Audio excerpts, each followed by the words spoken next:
Well, good morning. Good morning. And as inspiration reminded me this morning, oh, happy day. Oh, happy day it is. Rise and shine, happy Easter Sunday. I am pleased you are here to celebrate this great day, a day filled with wondrous gifts and surprises. As a child, I looked forward to Easter. We got new clothes, so it's important for me to kick it up a bit on Easter. If that's possible. I guess it's always possible to kick it up a bit, whatever it is. But on Easter, we always got new clothes, and we went off to church, and my parents stayed home. That was their gift, I think. Go, please, we'll drive you. And then upon returning home, there was an Easter basket filled with eggs, hard-boiled and decorated, and also other gifts as well. So I opened this morning with that idea of this day being filled with wondrous gifts yet to behold, and yet expected, right? Right? This morning, my lesson delves into the story and a bit of metaphysical interpretation of the resurrection. How many of you learned the biblical version of the resurrection of the man called Jesus? I did. I learned that was, and we still hear it today, and we had a little bit of it in our contemplation this morning, a reminder of the meaning of all of that, of the resurrection of the man called Jesus, the Christ consciousness. And so what I learned through that is that it's a one-week journey, and for us sometimes our journey is longer than a week, isn't it? Through whatever we're going through. But in Jesus' story, it began on Palm Sunday, and it began with some celebration and a bit of angst, and then days of extreme emotional and physical torture, ultimately leading to a physical death in this story, and then 3 days in a dark, sealed-off space. Then after 3 days, revealed as his spirit self, which is referred to as resurrection. Resurrection, the meaning of, is the act of rising from the dead, to rise again.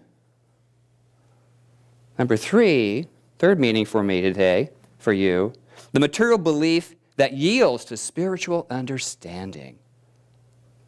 Which one do you choose? I thought as a child, the physical act of rising from the dead, didn't compute for me in my physical world. I had never seen it. I'd never had it proven. I've heard of near-death experiences, but not rising from the dead. Well,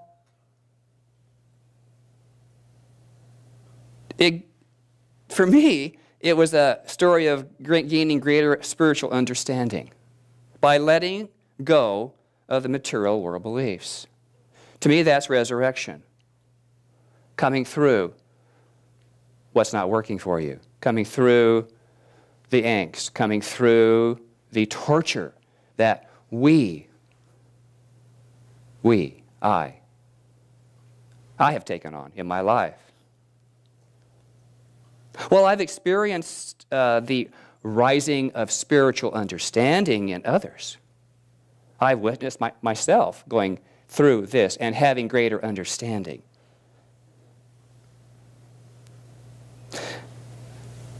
A resurrection out of and through is what I know it to mean. Well, scientific research has found that through spiritual practice, what do we do here? Spiritual practice. Or prayer. That there's a greater sense of inner peace and balance, which results in a healthier state of mind and our bodies. Now that's been proven. That's been proven. This morning after our contemplation and music and our opening inspiration prayer, did you not feel a greater calm, a greater peace, a greater sense of well-being, a greater love within yourself? I did. There's a greater sense of inner peace and balance when we do our spiritual practice. When we remind ourselves of who we truly are. When each of us refocuses toward the inner spiritual self, a shift in our individual's perception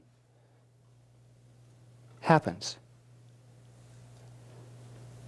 Their life shifts. My life has shifted. Your life will shift. There is a transformation into what I refer to as the something greater. Now, I want to pause here for a moment. Something greater is not anything other than our own rise to an awareness. It's not a comparison, one person to another. One's right, one's wrong. This is more or less. But it's a greater. It's taking what is happening, what is going on, what we demand of our spirit, and allowing that to rise up in us, to be resurrected, and then to become greater in our experience. The something greater from what was and is, from the normal, the usual, and the average, into a magnificent. A magnificent. Each of us transform when we open to the light of our inner truth. And this transformation into a magnificent begins with each one of us, begins with you, individually, begins with me. And there's one necessary component for this to happen: faith. Faith. Dr. Carolyn talked about faith. Does it really work? 2 weeks ago. And if you haven't heard her lesson, go online and listen to it. Beautiful, beautiful, beautiful awareness of how faith and prayer work. Ernest Holmes in The Science of Mind on 158 speaks to that word, faith. And I quote, "If one will have faith in himself, faith in his fellow men, in the universe, and in God, and by the light of this faith, he will be able to see that all is good. And the light shed by this faith will light the way for others." End quote. Well, for me, that means faith opens the pathways of spirit to show up brighter as each one of us. And we become a beacon of light, not only for ourselves and as ourselves, but for all we come in contact with. Jesus' story told of moving through the pathway, beginning with the palms on Palm Sunday. And it is one of being led and drawn by faith, not pushed, maybe cajoled on the way, maybe encouraged, but he was drawn by his faith. He was drawn to his magnificence. He was drawn to be the magnificent example, letting go of the world of effects and turning inward in faith to our inner soul. And then ultimately stepping into the light of truth, awakening to something more. That perfection of the Spirit that he knew that he was. Today's affirmation, which I wrote and we read earlier, "Today I step through the portal of truth and into the radiant presence of Spirit." Today, we step through that portal. We step through the portal, pushing away all the resistance into the radiant presence of the Spirit that we are. And we do that beginning today. Today, today, today. Every day we step through that if we choose. Each moment is an opportunity to rise and shine as who we truly are. As who we truly are. I watched Brandy this morning in her spiritual practice right before our very eyes. Open up her heart in the presence and be the presence. There was no difference in who she presented. It wasn't her person, her human. It was, I sensed a pure spirit coming through and opening up. And that's what we bring when we are in the truth of who we are. And what are we? The radiant presence of Spirit. That is the truth of who we are. The radiant presence of Spirit. Why do we shut it down? Why do we say, no, not me? I'm going to put that stone back over there. I'm just going to stay in the dark for a while. Why do we do that? I still do that from time to time. Afraid to step out. Looking back after I step out, what was that about? That was nothing. But it was something then. It was something then. Well, the Easter story of the resurrection is one of our individual spiritual evolution, if we read it very closely. And Dr.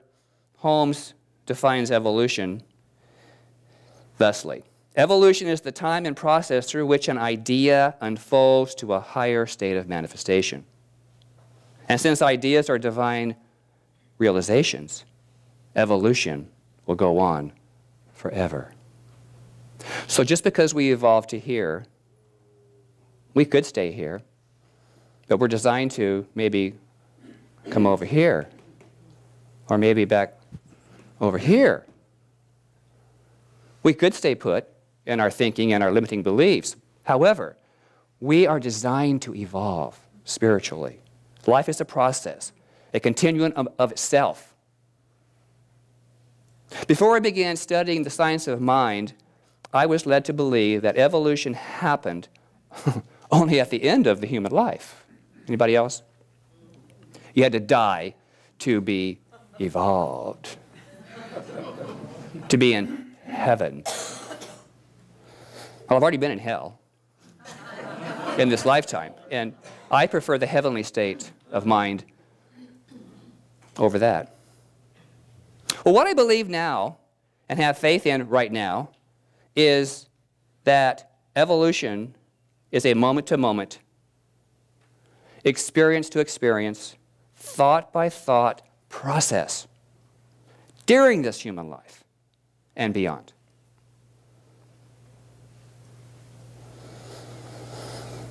I'm called to tell you this right now.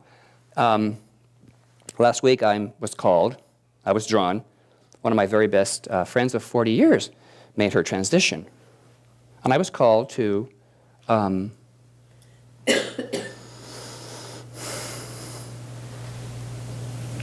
make her physical presence more beautiful. So I did hair, made sure the makeup was right. And I do this out of love. And what I know when I do that is that the animating principle of life is not there. She had evolved. She had gone forward or upward or wherever we go. But she was not there. She was not there. The energy of her was not there. People ask me, how can you do that? I said, it's easy. I go with love, and I bless that she's moved forward. And my gift in that is The comment that said, "Oh, thank you. Mom looked so beautiful." So we're drawn to do what we're drawn to do. That's what I'm drawn to do. What are you drawn to do? This life is a constant flow of divine energy and intelligence. In the beginning, God breathed life into its expression, and it called it you. And now in the middle, you are sustained by this in and out life force. This in and out life force. And at the end of this life, that life force or divine energy of life returns unto itself. I believe this is the Easter story. That life force moving through us, through experience. Did you know that you're on an evolutionary path filled with all sorts of experiences? I'm sure if I were to talk with any one of you personally, one-on-one, we could just fill days of experiences. Different. Each one of us different. And yet somehow connected. By coming here this morning, we are somehow connected through our stories, through our patterns, through our experiences, and that's why we're a spiritual community. Because we've evolved to the path to here to be with each other, to assist us along the way, to get encouraged, to be maybe even cajoled. Whatever that takes for us to evolve happens for us.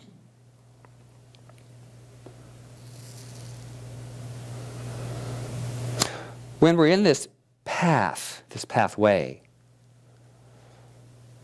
this unfoldment,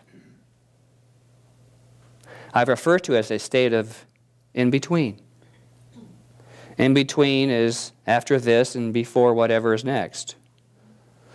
We're always in between. Always in between. Jesus was walking straight into his destiny, wasn't he, in that story? Through all the pain and suffering, but assured by his faith, he was able to rise above the effect. So what desires and ideas of spirit are you putting faith toward? I love questions. I'm the wonder man, you know? What is it that you're setting up in your life? What are you opening up to? What are you putting your word into? What is evolving you? The ones which roll back the stone of resistance and fear, allowing you to rise and shine and get more into the light of the truth of who you are? You know, we're equipped to get through it. We're equipped to get through it. What are you expecting? Do you expect to get through it? Or are you stuck where you are? It's okay. Just awareness. You know, awareness is curative. That's what we teach. Being aware of where we are in our thinking. So if what you have right now isn't it, what do you do? What do you do? Well, first, bless it. Whatever it is. That's tough. It's like forgiveness. Bless it. Look at it.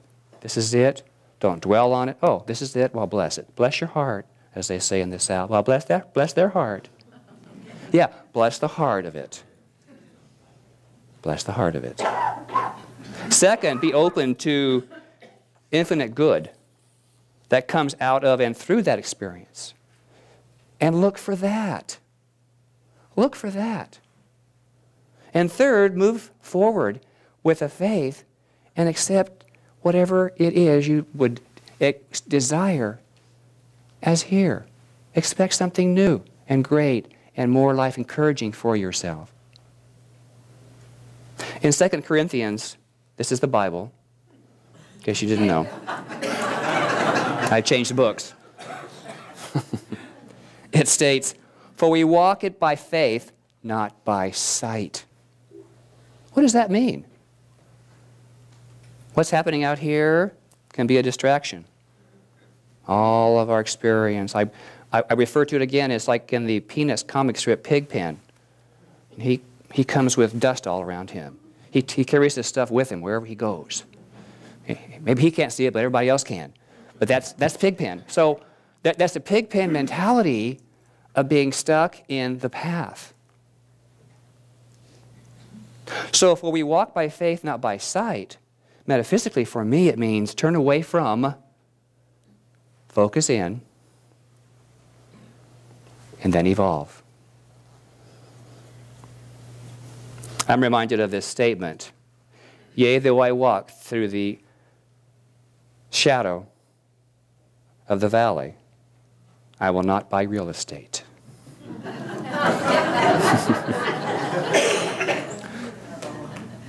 Don't stay there, unless you want to. Choice. But we're designed to move through.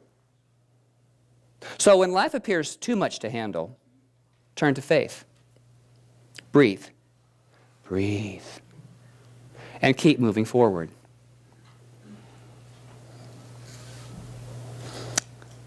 Ralph Waldo Emerson wrote, "The only person you are destined to become is the person you decide to be." The only person you are destined to be is the person you decide that you want to be. So rise and shine. Rise and shine. Show up in all your magnificence. Resurrect the inner spirit of you. I'm looking down the room. You're kind of lit up. You're kind of lit up. Raise up into that which is your greatness. Whatever that is for you. Don't be afraid. When you're authentic with who you are, the world says yes. That's you. Be open to the infinite possibilities that you possess. And rest calmly in the spiritual assurance of divine love. Move into this awareness that when you allow Spirit to evolve you, you are always in the right timing and the right circumstances, no matter how it may appear. Rise and shine. Beloveds, rise and shine. Choose to travel the path called unique and magnificent. Why not? Why not? And let's do it in love. Remembering that each soul and every single one of us is on our own journey, being drawn into spiritual grandeur. So I conclude with the wisdom of Rumi. Out beyond ideas of wrongdoing and right doing, there is a field. I'll meet you there. Namaste. And so it is.